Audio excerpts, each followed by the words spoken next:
കോഴിക്കോട് ഒരു ഉമ്മായും മോനും കൂടെ തെരുവിലിറങ്ങേണ്ട ഒരു അവസ്ഥ, ഒരു വല്ലാത്ത അവസ്ഥയാണ് എന്ന് പറഞ്ഞാൽ വീടില്ല, പുരയിടമില്ല.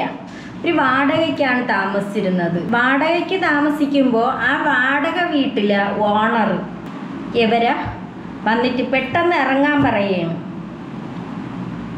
ഇവർ മീഡിയയുടെ മുന്നിലൊക്കെ പറയുന്നുണ്ട്, പിന്നെ ഇവർ 3 വർഷമായി, ഈ ഉമ്മ 3 വർഷമായി ആ വീട്ടിൽ വാടകയ്ക്ക് താമസിക്കുന്നു. 3 വർഷമായിട്ട് വാടകയ്ക്ക് താമസിക്കണമെങ്കിൽ ഇവരെ കയ്യിൽ ഒന്നുമില്ല, വാടക കൊടുക്കാൻ പോലും ഒരു നിവർത്തിയില്ല. അപ്പം അതിൻ്റെ ഇടയിൽ വെച്ച് ഇവർ ഇറങ്ങാൻ വേണ്ടിയിട്ട് ഈ ഓണർ കേസ് കൊടുക്കുകയാണ്. കേസ് കൊടുത്ത് അതിൻ്റെ വിധി വന്നപ്പോൾ ഇവരെ ഇറങ്ങണമെന്നുള്ള ഇതായി വന്ന് ഇവരെ വീടൊഴിപ്പിച്ച്. പാവം കഷ്ടം, ഒരു വല്ലാത്തൊരു നിസ്സഹായ അവസ്ഥ എന്ന് വേണം പറയാൻ. സത്യം പറഞ്ഞാൽ വിഷമം വരുന്നുണ്ട്. അവരെ ഉപജീവന മാർഗം എന്ന് പറഞ്ഞാൽ ഒരു 3-4 ആട്, എനിക്ക് സങ്കടം വരുന്നുണ്ട് കേട്ടോ. ഒരു 3-4 ആട്. ഈ ഒരു മോന് പഠന വൈകല്യമുണ്ട്. ഈ ഒരു ഉമ്മ കരയണ രംഗം കളക്ടറേറ്റിൻ്റെ മുന്നിൽ പോയി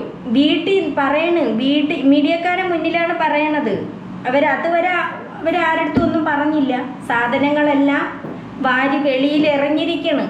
സാധനങ്ങളെല്ലാം അവർക്ക് കഴിക്കാനുള്ള ഫുഡിനുള്ള സാധനങ്ങളും എല്ലാം വെളിയിൽ കിടന്ന് മഴ നനയാണ്. കളക്ടറേറ്റിൻ്റെ മുന്നിലിരുന്ന് അവർ പറയാണ്.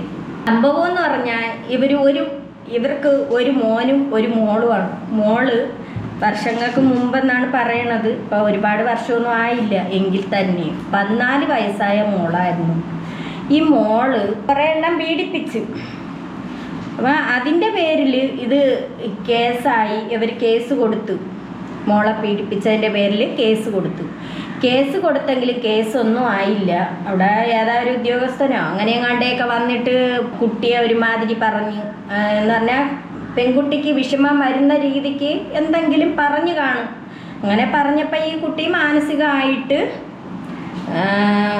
തകർന്ന് അതിൻ്റെ പേരിൽ കുട്ടി ആത്മഹത്യ ചെയ്തു എന്നാണ് ഇവർ പറയുന്നത്.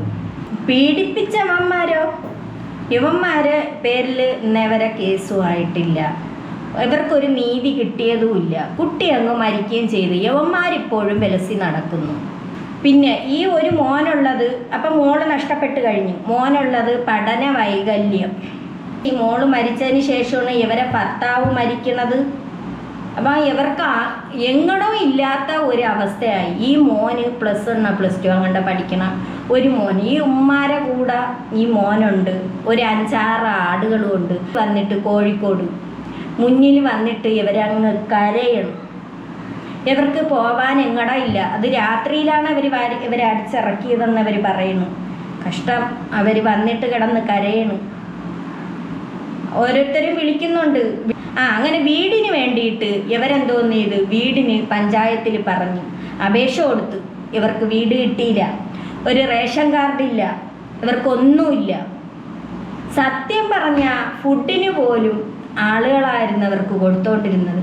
ഇങ്ങനത്തെ ആളുകളുണ്ടെന്നൊന്ന് മനസ്സിലാക്കണം. അധികാരികളൊന്ന് കണ്ണു തുറക്കണം. എത്രയോ പേര് ഇതുപോലെ പട്ടിണിയും ഇതുമായിട്ട് കിടക്കുന്നവരുണ്ടെന്ന്. ഒരുപാട് പേരുണ്ട്. വീടില്ല, പട്ടിണിയായിട്ട് കിടക്കുന്നുണ്ട്. ഇന്ന് കൊല ചെയ്യണ കൊലയാളികൾക്ക് വീട് കൊടുക്കാമെന്നും പറഞ്ഞ് രംഗത്തിറങ്ങണ്. പക്ഷെ എന്തുകൊണ്ട് ഇങ്ങനത്തെ ഈ പാവങ്ങൾക്ക് വീട് കൊടുക്കണില്ല? എവിടെയെങ്കിലും 2 സെന്റ് പെരയിടം കൊടുത്ത് അതിലൊരു മാടം ഓടിച്ചു കുത്തി ഒരു മാടം വെച്ച് കൊടുത്തൂടെ? കഷ്ടം. പഞ്ചായത്തെല്ലാം ഇറങ്ങിക്കയറി. ഈ ഉമ്മ അത് അവർക്ക് ആരുമില്ല. ഹാർട്ടിന് 3 ഓപ്പറേഷൻ കഴിഞ്ഞതാണ്. ഇവരാ സങ്കടം സഹിക്കാൻ പറ്റുന്നില്ല. ഈ ആടുകളെ വിട്ടിട്ട് ഇവർക്ക് എങ്ങോട്ടും പോകാൻ പറ്റണില്ല. വേറെ ഏതോ ആരെങ്ങാണ്ട ഏതാ ഹോമില അവിടെ എങ്ങാണ്ട നിൽക്കാൻ വിളിച്ചെന്ന് പറയണായിട്ട്. നിൽക്കാൻ വിളിച്ചാൽ ഇവരെങ്ങനെ പോകും? അപ്പം ഇവരെ മോനൊരു സ്ഥലത്തായി പോവും. പിന്നെ ഈ 3-4 ആടുകൾ ഒരു സ്ഥലത്തായി പോവും. അതിനെക്കാട്ടി എല്ലാവരും കൂടെ ചേർന്ന് ഒന്നുകിൽ ഒരു വാടക വീടെടുത്ത് ഇവരെ തൽക്കാലം ആ വാടക വീട്ടിലോട്ട് ആക്കുകയോ, അത് ഈ സർക്കാർ തന്നെ അങ്ങോട്ട് ഏറ്റെടുക്കണം. ഇവർക്ക് ഈ വാടക ഇല്ലെങ്കിൽ അവർ കൊടുക്കുക. അല്ലെങ്കിൽ മനസാക്ഷിയുള്ള ആരെങ്കിലും ഇവരെ ഏറ്റെടുത്തിരുന്നെങ്കിൽ. ഇന്ന് വാടക കൊടുത്ത എത്രയോ പേരങ്ങനെ വാടക വേറെ ആരെങ്കിലും കൊടുത്തങ്ങനെ കഴിയുന്നവരുണ്ട്. ഈ അധികാരികൾ ഇങ്ങനെ ഒന്ന് കണ്ണ് തുറക്കണമെന്നാണ് എനിക്ക് പറയാനുള്ളത്. കഷ്ടം, അവർ കിടന്ന ആ മഴ പെയ്യുന്നുണ്ടെന്ന് അവരെ വീട്ടിൽ ആ സാധനങ്ങൾ വാടക വീട്ടിൽ വലിച്ചെറിഞ്ഞിരിക്കുകയാണ് മുറ്റത്ത്. ഒരു വല്ലാത്തൊരവസ്ഥയാണ്.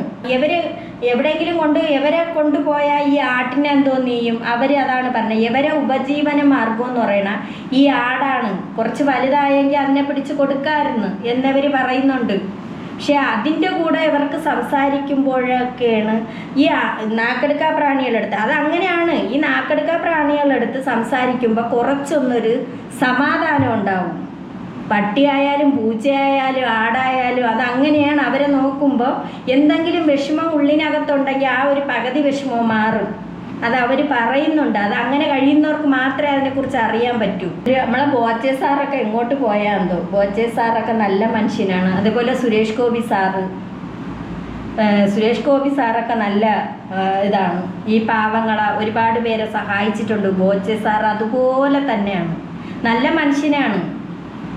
ഈ ബോച്ചെ സാർ ആരെങ്കിലും വിചാരിച്ചിരുന്നെങ്കിൽ അവർക്ക് എവിടെയെങ്കിലും 2 സെൻറ്റിലൊരു ചെറിയൊരു ചെറ്റമാടെങ്കിലും ഓടിച്ചവർക്ക് കുത്തിക്കൊടുത്ത് ഇവരതിനകത്തോട്ട് ആ സാധനങ്ങൾ ഈ മോനെയും കൊണ്ട് കയറി കിടക്കാനായിട്ട് ഈ ആടുകളെയും കൊണ്ട് കയറി കിടക്കാനൊരു സൗകര്യം കൊടുത്തിരുന്നെങ്കിൽ ആ ഉമ്മാരെ കണ്ണുനീര് കാണാൻ പറ്റുന്നില്ല. അവർക്ക് 3 ഓപ്പറേഷൻ കഴിഞ്ഞതാണ്. ഹാർട്ടിന് 3 ഓപ്പറേഷൻ കഴിഞ്ഞതാണ്. അവർക്ക് അറ്റാക്കാൻ കണ്ട വന്ന സ്ത്രീയാണ് അവർ. ആ ഉമ്മാക്കും മോന് ഇനിയിപ്പോൾ എന്തോന്നാണ്. പിന്നെ എന്നിട്ട് നമ്മളെ മനാഫ് വന്നിരുന്നു അർജുൻ്റെ കേസിൽ ഉള്ള മനാവിനെ എല്ലാവർക്കും അറിയാം. മനാവ് ആട്ടിന് പിന്നെ പ്ലാവലയായിട്ട് വന്നു. പിന്നെ പ്ലാവലയൊക്കെ കൊണ്ട് ആടൊക്കെ പട്ടിണിയായിരുന്നു എന്ന് പറഞ്ഞാൽ ഒന്നും കിട്ടാതെ കിടന്ന് ഇവരിങ്ങനെ അടിച്ചിറക്കിയപ്പോൾ അതൊക്കെ പട്ടിണിയായിപ്പോയി. നമ്മളും വാടകയ്ക്ക് കിടക്കണവർ തന്നെയാണ്, നമ്മളൊക്കെ വാടകയ്ക്ക് കിടക്കണവരാണ്. എന്നാലും ഇന്ന് വരെ ഇങ്ങനത്തെ അവസ്ഥ വന്നിട്ടില്ല. ഒരു വീടല്ലെങ്കിൽ ഒരു വീടെങ്കിലും നോക്കൂ. വല്ലാത്തൊരു ഗതികേടായിപ്പോയി.